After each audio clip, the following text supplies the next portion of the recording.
Psychology class 12 chapter number 9 developing psychological skills. तो इस chapter में बेसिकली हमने पढ़ना है कि एक अच्छा साइकोलॉजिस्ट बनने के लिए आपके अंदर पहले से ही कौन कौन सी स्किल्स होनी चाहिए।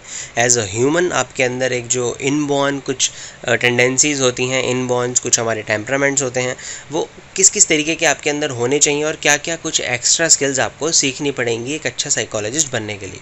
ये सब कुछ बेसिक टॉपिक्स हम इस चैप्टर में पढ़ने वाले हैं। तो सबसे पहले हम पढ़ेंगे कि साइकोलॉजिस्ट का मतलब क्या होता है और स्किल्स का मतलब क्या होता है।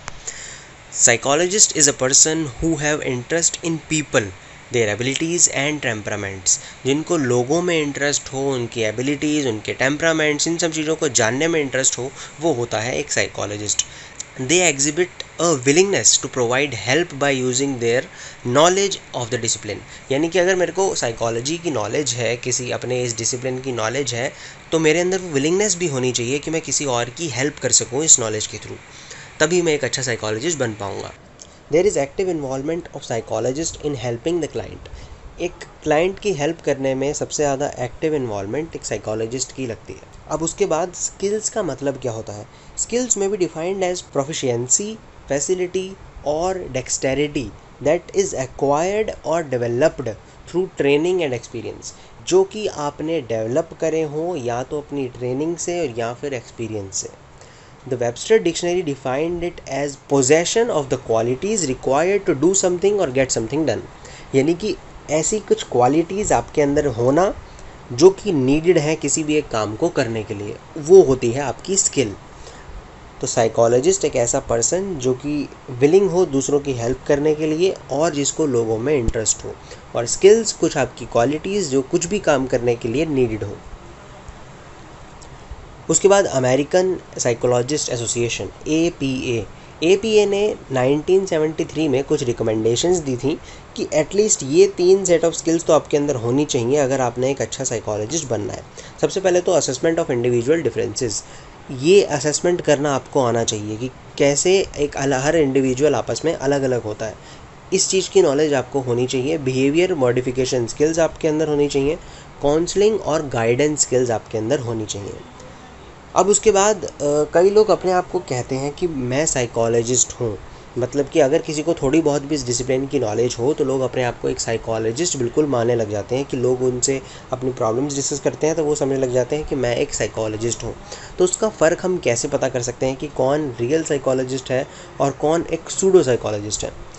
तो जो रियल साइकोलॉजिस्ट है उसके पास ये फॉलोइंग स्किल्स होती हैं। एक तो उसके पास एजुकेशन, उसका बैकग्राउंड होता है काफ़ी अच्छा, बहुत ही ज़्यादा पढ़ना पड़ता है एक साइकोलॉजिस्ट बनने के लिए, तो ऑफ कोर्स एक एजुकेशनल बैकग्राउंड उसका बहुत मैटर करता है। प्रोफेशनल ट्रेनिंग उनके पास एक होती है अच्छी, यानी कि वो प्रोफेशनली पहले वर्क कर चुके होते हैं उसमें, तो उनको ट्रेनिंग होती है अच्छे से कि किस तरीके से हमने अपने क्लाइंट के साथ डील करना है। किसी ना किसी भी इंस्टीट्यूट से वो एफिलिएट ज़रूर होंगे, कोई भी अच्छा साइकोलॉजिस्ट किसी इंस्टीट्यूट से एफिलिएशन ज़रूर लेके आया होगा। Experience in the specific field, उनका एक्सपीरियंस एक सूडो साइकोलॉजिस्ट से बहुत ज़्यादा होगा। तो ये कुछ पॉइंट्स हैं जिनके थ्रू आप ये पता कर सकते हो कि कौन एक सूडो साइकोलॉजिस्ट है और कौन रियल साइकोलॉजिस्ट। तो अब जो इस चैप्टर का नाम था developing psychological skills, main chapter यहाँ से चालू होता है कि कौन कौन सी ऐसी स्किल्स हैं जो एक पर्सन के अंदर होनी चाहिए एक अच्छा साइकोलॉजिस्ट बनने के लिए। तो सबसे पहले तो कुछ ऐसी जर्नल स्किल्स होती हैं, कुछ ऑब्जर्वेशनल स्किल्स चाहिए और कुछ स्पेसिफिक स्किल्स चाहिए। ये 3 टाइप्स की स्किल्स एक पर्सन के अंदर होना ज़रूरी है अगर उसने एक अच्छा साइकोलॉजिस्ट बनना है। अब इन तीनों के अंदर और भी काफ़ी कुछ है, वो हम आगे पढ़ेंगे। और ये 2 पॉइंट्स आपकी बुक के अंदर कुछ इंपॉर्टेंट दिए गए हैं।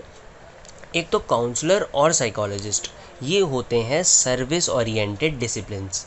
सर्विस ओरिएंटेड मतलब कि इन लोगों का काम होता है लोगों के साथ डील करना और अपनी सर्विस प्रोवाइड करना। जो रिसर्चर्स होते हैं साइकोलॉजी में, उनका काम होता है साइंटिफिक मेथड ड्रिवन। वो रिसर्च डिसिप्लिन में आते हैं, यानी कि वो सिर्फ रिसर्च करते हैं लोगों पर, वो नई नई थ्योरीज़ बनाते हैं और उन थ्योरीज़ के ऊपर ये काउंसलर्स और साइकोलॉजिस्ट अपना वर्क करते हैं। उन थ्योरीज़ को माइंड में रखते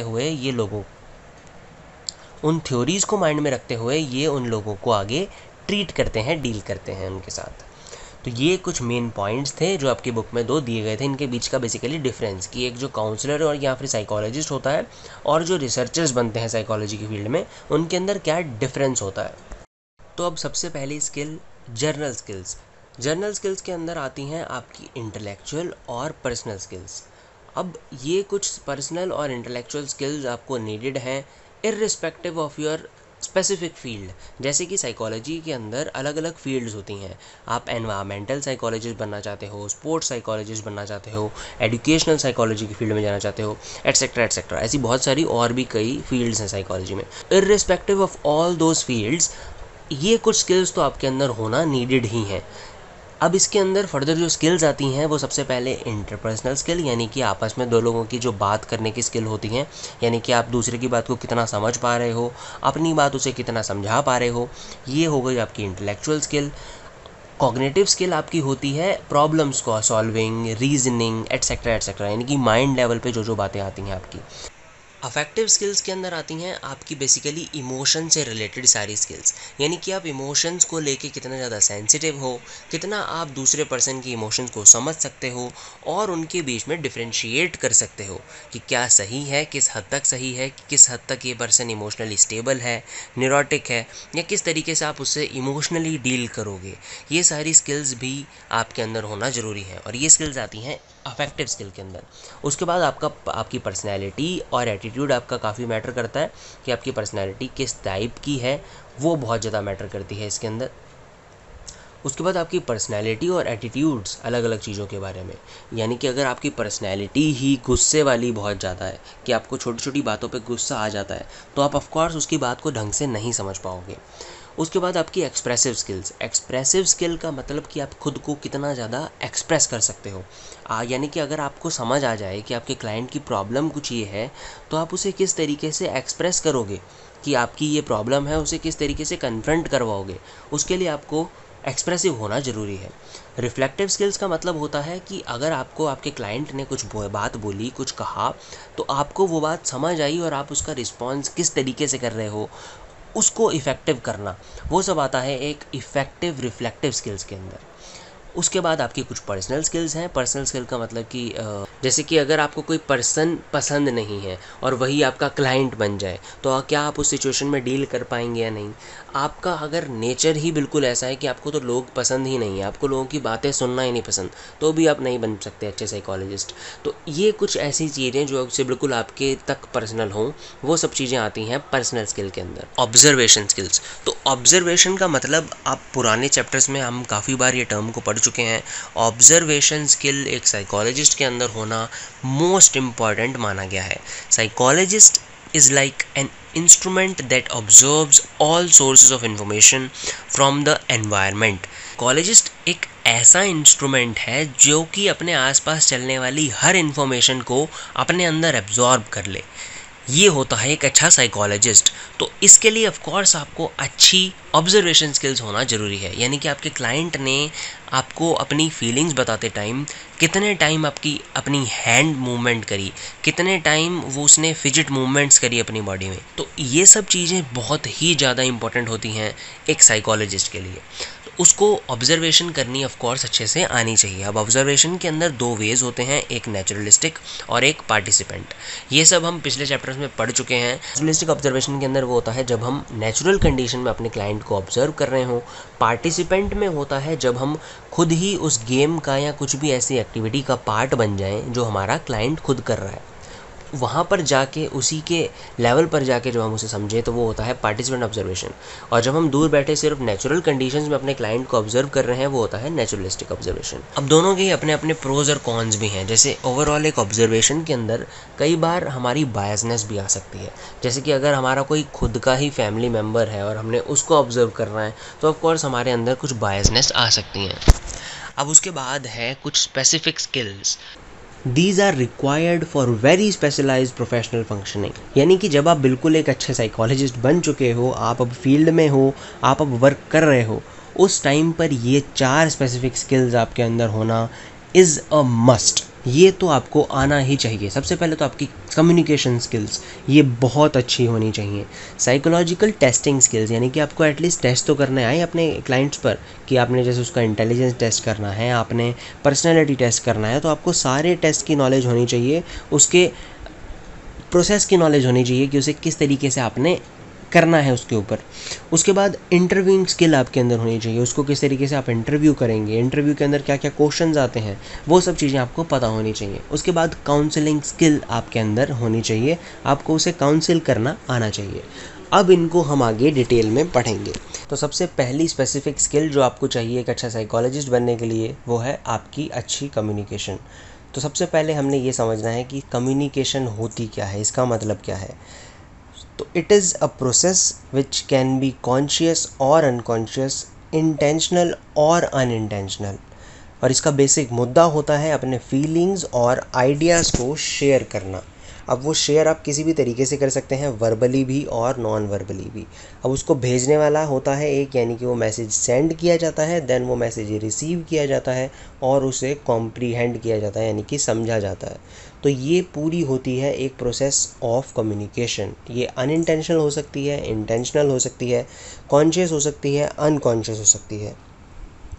उसके बाद इसके अंदर कुछ स्पेसिफिक कैरेक्टरिस्टिक्स भी होते हैं कम्युनिकेशन के, जैसे कि ये डायनामिक होती है, ये हमेशा चेंज होती रहती है। हर बार हम एक ही तरीके की बात पर कम्युनिकेट नहीं कर सकते, ये बार बार चेंज होती रहती है, बहुत ही डायनामिक है। इट इज़ कंटिन्यूस, यानी कि ये कभी भी नहीं रुकती। अब ये क्यों नहीं रुकती कभी भी, ये हम इसका रीज़न आगे पढ़ेंगे। It is irreversible. इर्रिवर्सिबल का मतलब कि ये कभी भी वापस नहीं ली जा सकती। जैसे अगर आपने कोई चीज़ बोल दी एक बार, तो आप उसे इरेज नहीं कर सकते, आप अपने वर्ड्स को बैक नहीं ले सकते। It is interactive. इंटरेक्टिव मतलब कि एक्शन रिएक्शन इसमें चलते रहते हैं। आपने कुछ बोला, साथ ही जो पर्सन आपको सुन रहा है वो फिर कुछ बोलेगा, यानी कि एक्शन और देन रिएक्शन। तो ये कुछ कैरेक्टरिस्टिक्स थे कम्युनिकेशन के। अब उसके बाद लेवल्स ऑफ कम्युनिकेशन, इसे आप कह सकते हैं टाइप्स ऑफ कम्युनिकेशन। तो सबसे पहला है इंट्रा पर्सनल कम्युनिकेशन। अभी जो हमने पीछे एक पॉइंट पढ़ा था कि हमेशा ये प्रोसेस चलती रहती है, तो ये इंट्रा पर्सनल कम्युनिकेशन की वजह से ही ये हमेशा चलती रहती है। क्योंकि इंट्रा पर्सनल कम्युनिकेशन का मतलब है कि हम खुद से भी बातें करते हैं। Communicating with your self is intra personal communication. हम कम्युनिकेट खुद से कैसे करते हैं, थॉट्स, फीलिंग्स, आइडियाज़, जो भी कुछ हमारे माइंड के अंदर चलते रहते हैं, उसी को बोला जाता है इंट्रापर्सनल कम्युनिकेशन। उसके बाद इंटरपर्सनल कम्युनिकेशन। इंटर वर्ड का मतलब कि दो लोगों के बीच जब कोई बात हो रही हो, दो या दो से कुछ ज़्यादा भी लोग हो सकते हैं, उसको बोला जाता है इंटरपर्सनल कम्युनिकेशन। उसके बाद पब्लिक कम्युनिकेशन।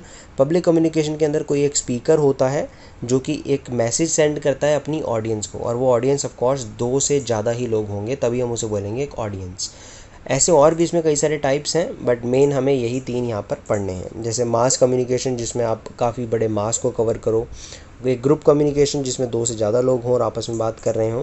तो ऐसे और भी कई टाइप्स कम्युनिकेशन के हो सकते हैं, बट मेजर यहाँ पर मेन तीन हमें यही पढ़ने थे।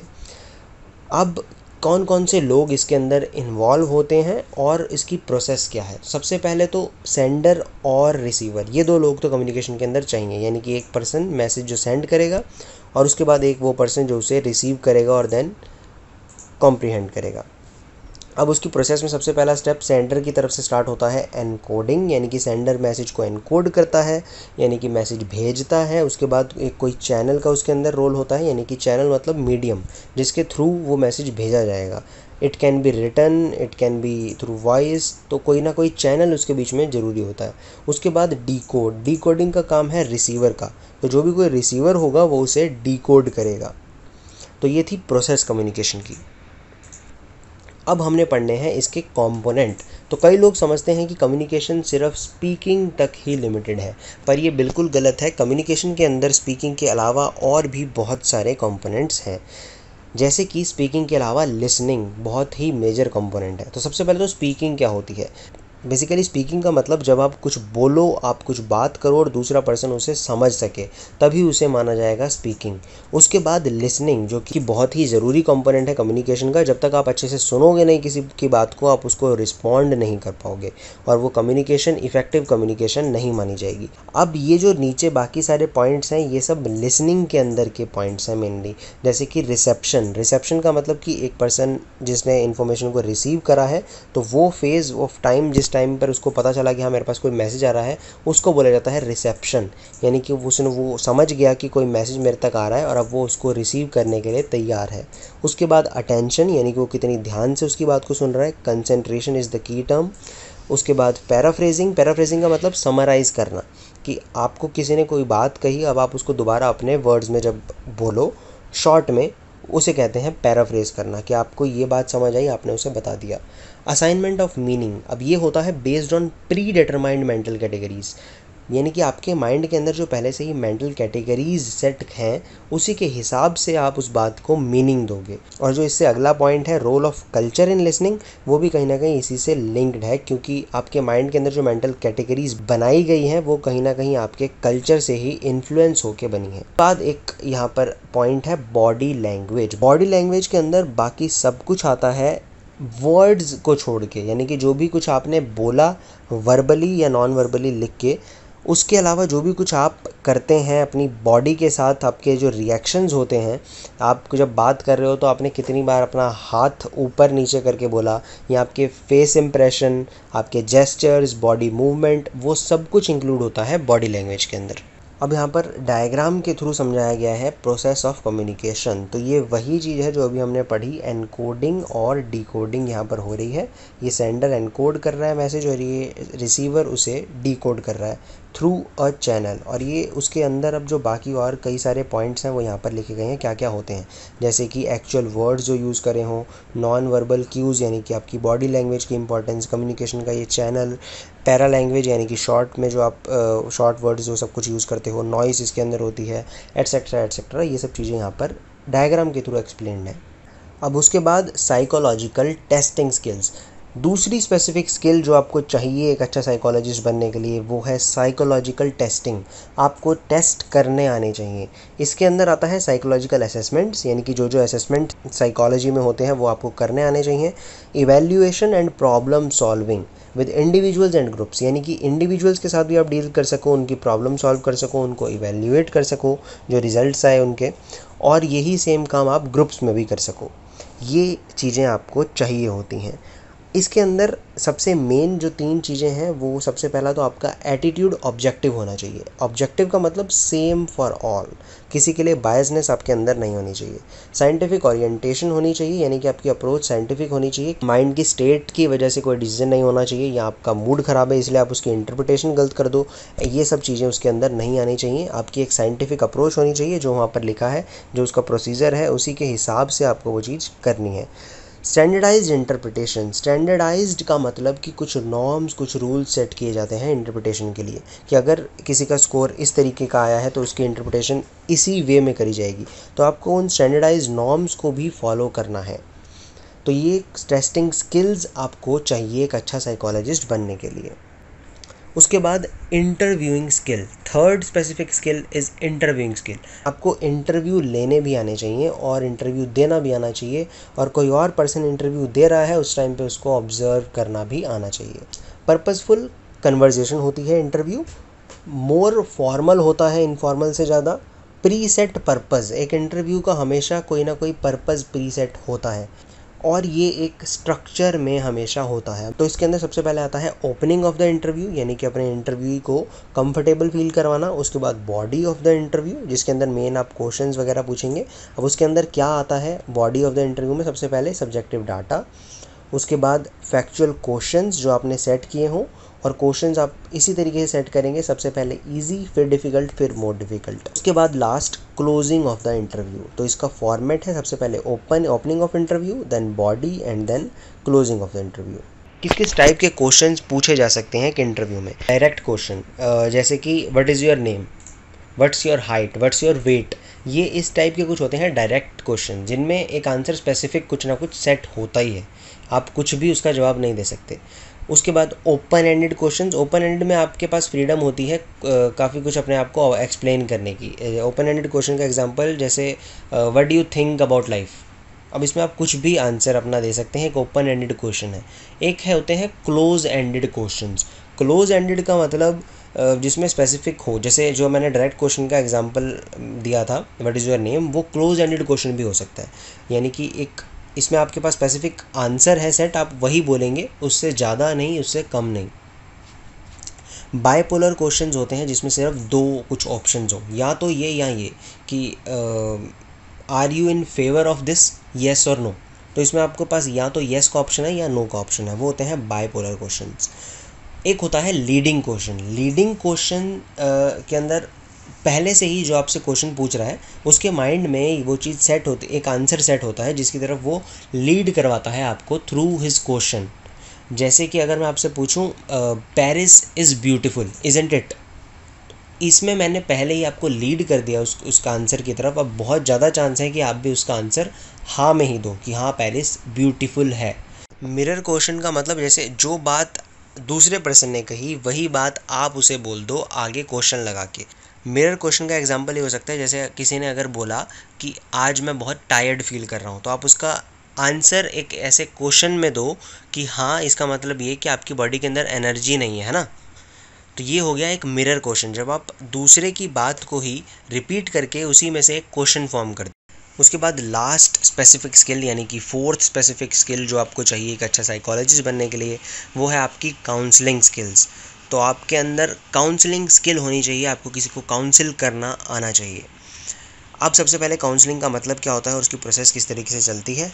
समवन सीकिंग हेल्प, यानी कि एक ऐसा पर्सन जिसको एक्चुअली में हेल्प चाहिए भी हो, और एक ऐसा पर्सन जो कि हेल्प करना चाहता भी हो। समवन कैपेबल टू हेल्प और ट्रेन टू हेल्प, कैपेबल भी हो और हेल्प करने के लिए ट्रेंड भी हो, और ऐसी सेटिंग भी हो जिसके अंदर ये सब चीज़ें हो सकें। ये होता है काउंसलिंग, यानी कि ये चीज़ें नीडेड होती हैं एक काउंसलिंग में। Now some elements about counselling. Elements मतलब कि क्या क्या कुछ टर्म्स इसके बारे में यूज़ करी जाती हैं। तो सबसे पहले तो रिस्पॉन्सिव होती है काउंसलिंग। रिस्पॉन्सिव होने का मतलब यहाँ बेसिकली है कि ये कोई ऐसी प्रोसेस नहीं है जो एक तरफा हो, ये दोनों तरफा होती है। और अगर क्लाइंट को कुछ लगता है कि हाँ इसने मेरी हेल्प करी, तो उसी टाइम वो उसका रिस्पॉन्ड कर देता है कि हाँ इट हेल्प्ड मी। मतलब ये रिस्पॉन्सिव प्रोसेस होती है, एक तरफा नहीं होती, रिस्पॉन्सेज इसमें चलते रहते हैं। एक्सेप्टेंस का मतलब यहाँ पर यह है कि दोनों तरफ से यहाँ पर एक्सेप्टेंस होती है। सबसे पहले तो क्लाइंट भी इस चीज़ को एक्सेप्ट करता है कि उसको नीड है काउंसलिंग की, तभी वो वहाँ जाता है। और थेरेपिस्ट की तरफ से ये एक्सेप्टेंस कि उसका क्लाइंट कुछ भी करे वो उसको एक्सेप्ट करेगा बिना जज किए। उसके बाद कॉन्फिडेंशियलिटी और प्राइवेसी इसके अंदर मेंटेन करी जाती है। कॉन्फिडेंशियल का मतलब कि कुछ भी लीक नहीं होगा, चाहे वो पर्सन क्रिमिनल ही क्यों ना हो और पुलिस भी पूछने आ जाए, तब भी एक थेरेपिस्ट के पास कोई राइट नहीं है कि वो उसकी प्राइवेसी को लीक कर सके।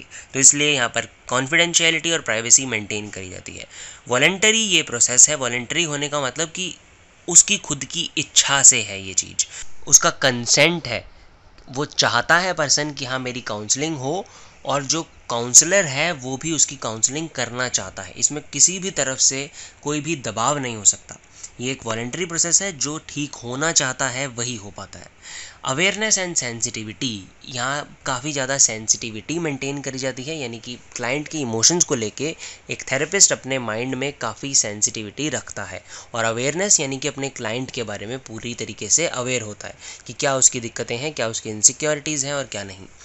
उसके बाद कुछ मिथ्स भी हैं इसको लेके, यानी कि काउंसलिंग को कई लोग मानते हैं कि ये तो जस्ट गिविंग एडवाइस, कि काउंसलिंग जस्ट गिविंग एडवाइस है या कुछ इन्फॉर्मेशन देना, उसी को काउंसलिंग बोला जाता है, या वो सिर्फ इंटरव्यूज़ तक लिमिटेड है, या ये हमारे एटीट्यूड्स को इन्फ्लुएंस करने के लिए है। तो काउंसलिंग में ऐसा कुछ भी नहीं होता। तो ये सब सिर्फ मिथ्स हैं, इसका रियलिटी से कुछ भी लेना देना नहीं है। अब उसके बाद कुछ characteristics of an effective helper.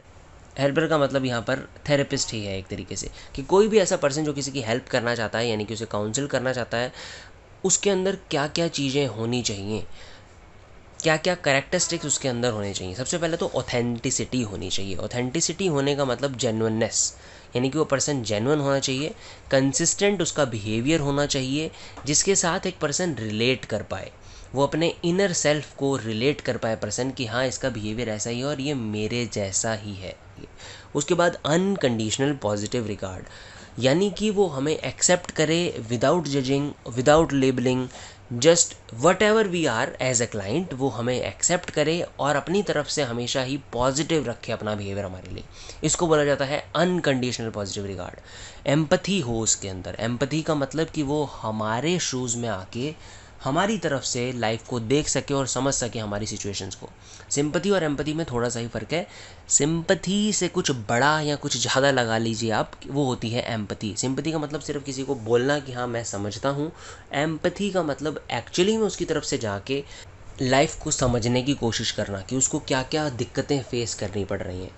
उसके बाद पैराफ्रेजिंग उसको करनी आनी चाहिए। पैराफ्रेजिंग अभी हमने पढ़ा, यानी कि समराइज़ करना कि हाँ हमारे क्लाइंट ने ये बात बोली और मेरे को इतनी इतनी बात समझ आ गई, उसको पैराफ्रेज करके बोलना। ये भी स्किल होनी चाहिए एक इफ़ेक्टिव हेल्पर में। अब उसके बाद यहाँ पर कुछ एथिक्स हैं कि मतलब काउंसलिंग के अंदर आपको क्या क्या एथिक्स फॉलो करने हैं, जैसे कि knowledge of ethical professional codes, standards and guidelines, knowledge of statuses, rules, regulation etcetera, या फिर लॉ से रिलेटेड कुछ फैक्ट्स जो आपको माइंड में रखने हो कि ये चीज़ लीगल है या नहीं। Recognise and analyse ethical and legal issues, कि क्या क्या लीगल इश्यूज़ आपको आ सकते हैं उसके बीच में। Recognise and understand ethical dimensions, features of his और her own attitudes, practice in the clinical setting, यानी कि क्लिनिकल सेटिंग की प्रैक्टिस में क्या क्या चीज़ें लागू होती हैं उसके खुद के बिहेवियर पर, उसके खुद के एटीट्यूड्स पर किस तरीके के होने चाहिए। Seek appropriate information and consultation when faced with ethical issues, और जब ऐसा कोई इशू में कोई साइकोलॉजिस्ट फंस जाए तो वो उसी टाइम अप्रोप्रिएट इन्फॉर्मेशन को सीख करे और किसी से कंसल्ट करे उस बारे में कि ऐसी प्रॉब्लम्स आ रही हैं तो इसको मैं क्या कर सकता हूँ। Practice appropriate professional assertiveness related to ethical issue. Professional assertiveness रखना एथिकल इश्यूज़ के लिए, मतलब कि स्पेसिफिक रहना कि ये चीज़ होनी ही चाहिए, एथिकल इश्यूज़ को फॉलो करना ही करना है। तो इसमें कुछ समझने वाला टॉपिक नहीं था ये जस्ट एथिक्स थे और ये आपको याद ही करने पड़ेंगे क्योंकि ये APA के गिवन है। तो ये इसी तरीके से आपकी बुक में दिए थे, ये मैंने सेम टू सेम ऐसा ही लिखा है, इसमें मैंने कोशिश करी थी इसे सॉर्ट करने की पर ये हो नहीं पाया।